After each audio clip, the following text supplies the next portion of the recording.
Hello, നാടൻ വിഭവങ്ങളും നാടൻ രുചിയും കാണുന്ന എല്ലാ പ്രേക്ഷകർക്കും ഞങ്ങളുടെ ചാനലിലേക്ക് വീണ്ടും സ്വാഗതം.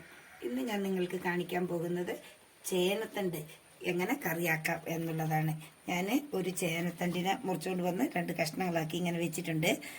കർക്കിടക മാസമൊക്കെ അല്ലേ, നല്ല അടിപൊളിയായിട്ട് നമുക്കൊരു ചേനത്തണ്ട് കറിയാക്കാം. പണ്ട് പഴമക്കാർ പറയുന്ന പോലെ ചേമ്പും തണ്ടും ചേനക്കറിയും എല്ലാം വെക്കണമെന്നാണ് പറയുന്നത്. അതുകൊണ്ട് നമുക്ക് ഇതിനെ ഒന്ന് കറിയാക്കാം. ഇതിനെ ഞാൻ വീണ്ടും ഒരു കഷ്ണമാക്കുന്നുണ്ട്. അതിനുശേഷം അതിൻ്റെ നാരിനെ ഇങ്ങനെ വലിച്ചെടുക്കണം.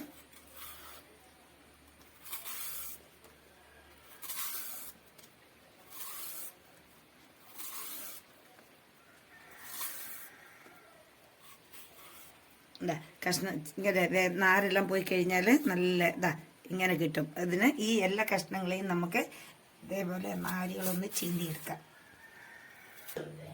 ഇതിനെ വീണ്ടും ഞാൻ ചെറിയ ചെറിയ കഷ്ണങ്ങളാക്കുന്നുണ്ട്.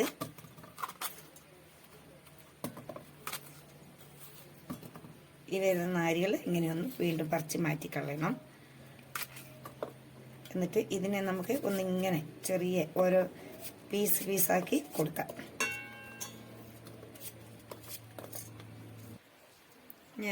നമ്മുടെ ചേനത്തണ്ടിൻ്റെ അടിയിലുണ്ടായ ചെറിയ ചെറിയ കുരുന്നിലയാണിത്. ഇതിനെ നമുക്ക് നൈസായിട്ട് ഇതിൽ തന്നെ അരിഞ്ഞിടണം. അപ്പം കറിക്ക് നല്ലൊരു ടേസ്റ്റാണ് ഇതും കൂടെ ആകുമ്പോൾ. ഈ ചപ്പിനെ നമുക്ക് സാധാരണ വേണമെങ്കിൽ ഇങ്ങനത്തെ ചേനയുടെ ഇങ്ങനത്തെ ചെറിയ ചപ്പുകൾ ധാരാളം കിട്ടുവാണെങ്കിൽ ഇതിനെ ചെറുങ്ങനെ അരിഞ്ഞിട്ട് വറവാക്കാനും നല്ല ഉപ്പേരിയാക്കാനൊക്കെ നല്ലതാണ്. നല്ല പോഷക സമൃദ്ധമായ ഒരു സാധനം തന്നെയാണ് ഈ ചേനത്തണ്ടെന്ന് പറഞ്ഞത്. ഇതിൽ വൈറ്റമിൻസ് എല്ലാം എയും ബിയും എല്ലാം അടങ്ങിയിട്ടുണ്ട്. ഈ കർക്കിടകത്തിലൊക്കെ ഇത് വെച്ച് കൂട്ടുന്നത് വളരെ നല്ലതാണ്. ഞാൻ വെള്ളം ഒഴിച്ചിട്ടുണ്ട്. നമുക്കിതിനെ ഒന്ന് കഴുകി വാരി വെക്കണം. ഇതിനെ ഞാനൊരു ചട്ടിയിലേക്ക് മാറ്റിയിട്ടുണ്ട്. കുറച്ച് വെള്ളം ഒഴിച്ചിട്ട് ഇനി നമുക്കൊന്ന് ഗ്യാസിൽ വെച്ച് കൊടുക്കണം. ഇത്ര വെള്ളമാണ് ഞാനിവിടെ ഉപയോഗിച്ചിരുന്നത്. ഗ്യാസ് ഒന്ന് ഓണാക്കാം. അതിലേക്ക് എടുത്തു വെച്ചിരിക്കുന്ന നമ്മുടെ ചേനത്തണ്ടിന് അടുപ്പത്ത് വെച്ച് കൊടുത്തിട്ടുണ്ട്. അതിലേക്ക് നമുക്ക് ഒരു ചെറിയ ഒരു സ്പൂണ് മഞ്ഞൾപ്പൊടി ഇട്ട് കൊടുക്കാം. ഇതിനി ഒന്ന് കുറച്ച് ഉപ്പും ഇടണം. ഞാനൊരു ലേശം ഉപ്പാണ് ഇട്ട് കൊടുത്തിരിക്കുന്നത്. തിളച്ച് വരണം. നമുക്കതിനെ ഒരു പാത്രം കൊണ്ട് മൂടി കൊടുക്കാം. ഇനി ഇതൊന്ന് തിളച്ച് വരട്ടെ. ഇത് തിളച്ച് വരുമ്പോഴത്തേക്കും നമുക്ക് ഈ തേങ്ങയൊന്ന് അരച്ചെടുക്കണം. ഇത് ഞാൻ ഒരു മുറി തേങ്ങയാണ് ഇവിടെ ചിരകി വെച്ചിരിക്കുന്നത്. അതിലേക്ക് നമുക്ക് കുറച്ച് കാന്താരിയാണ് നല്ലത്. എന്നാലും മുളക് പൊടിയേക്കാളൊക്കെ ചേനത്തണ്ടിന് ഏറ്റവും യൂസ് ആകുന്ന ഇതാണ്. അതുകൊണ്ട് ഞാൻ ഇതിലേക്ക് കുറച്ച് കാന്താരി ഇട്ടിട്ടുണ്ട്.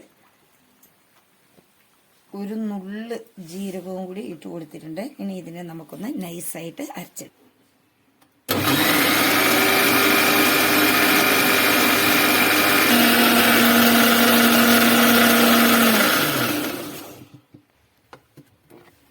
ഇത് നല്ലവണ്ണം ഒന്ന് അരിഞ്ഞു വന്നിട്ടുണ്ട്. ഇതിനെ എടുത്ത് നമുക്ക് വെക്കാം. അപ്പോഴത്തേക്ക് നമ്മുടെ കറി തിളച്ച് വരും. വെച്ചിട്ട് 5 മിനിറ്റായി. നമുക്കിതിനെ ഒന്ന് മെല്ലെ തുറന്ന് നോക്കാം. എല്ലാം നല്ല ശരിക്കും വെന്തിട്ടുണ്ട്. നമുക്കൊന്ന് നോക്കാം. നല്ല പഞ്ഞി പോലെ സ്മൂത്തായിട്ട് ഇത് വെന്തിട്ടുണ്ട്. ഇനി ഇതിനെ നമുക്കൊന്ന് ചെറുങ്ങനെ ഒന്നിങ്ങനെ ആക്കാം. അത് കഴിഞ്ഞിട്ട് നമുക്ക് അരച്ച് വെച്ചിരിക്കുന്ന അരപ്പിനെ ഇതിലേക്ക് ചേർത്ത് കൊടുക്കാം.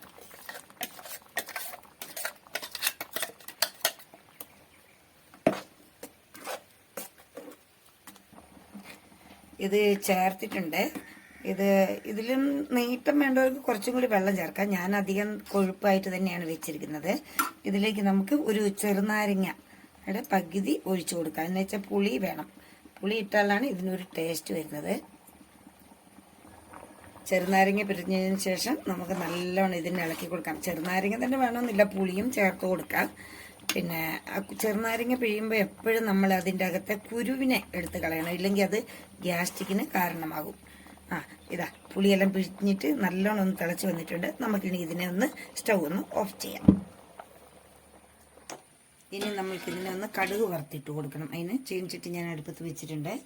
അതിലേക്ക് നമുക്ക് ഒരു സ്പൂണ് വെളിച്ചെണ്ണ ഉപയോഗിക്കാം. വെളിച്ചെണ്ണ നല്ല ഉറങ്ങിയിരിക്കണം മഴയായതുകൊണ്ട്. അപ്പോൾ നമുക്ക് വെളിച്ചെണ്ണനെ ഇട്ട് കൊടുക്കാം. ഇതൊന്ന് ചെറുങ്ങനെ ഉരുകി വരട്ടെ. വെളിച്ചെണ്ണ നല്ലവണ്ണം ഒന്ന് ഉരുകി വന്നിട്ടുണ്ട്.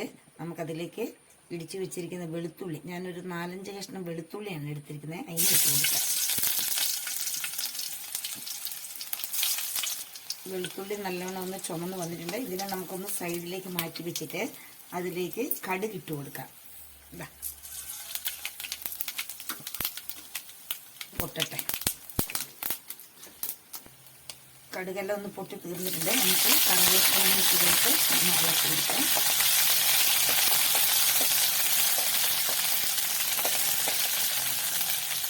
ഓവൻ ഓഫ് ചെയ്തതിന് ശേഷം നമുക്ക്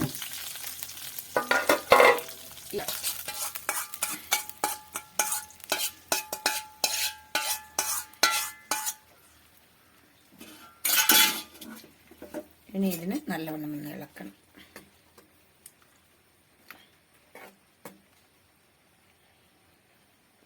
ഇനി ഇതിനെ നമുക്ക് ഒരു സെർവിങ് ബൗളിലേക്ക് ഞാൻ മാറ്റുവാണ്. ഇത് കാണിക്കാം, എന്നിട്ട് അതിനെ കാണിക്കാം. ഇവിടെ നമ്മുടെ ചേനത്തണ്ട് കറി റെഡി ആയിട്ടുണ്ട്. നമുക്കിനി ഇതിനെ ഞാനിവിടെ റൊട്ടിയാക്കി വെച്ചിട്ടുണ്ട്. ഇത് കൂർഗ് സ്റ്റൈൽ റൊട്ടിയായി. ഇതിനെ അടുത്ത എപ്പിസോഡിൽ ഞാൻ കാണിക്കുന്നതായിരിക്കും. ഇനി ഇതിലേക്ക് കുറച്ച് കറിയും ഒഴിച്ചിട്ട് നമുക്കിതിനെ നല്ല കഴിക്കാം. ഇത് ചോറിനും റൊട്ടിക്ക് ചപ്പാത്തിക്ക് എല്ലാത്തിനും ഇത് നല്ല ടേസ്റ്റ് ആയിരിക്കും. നിങ്ങൾക്കിത് ഇഷ്ടപ്പെട്ടു എന്ന് ഞാൻ വിചാരിക്കട്ടെ. നിങ്ങൾ ലൈക്ക് ചെയ്യണം, ഷെയർ ചെയ്യണം. അടുത്ത എപ്പിസോഡിൽ വീണ്ടും കാണാം. Tata, bye bye, see U.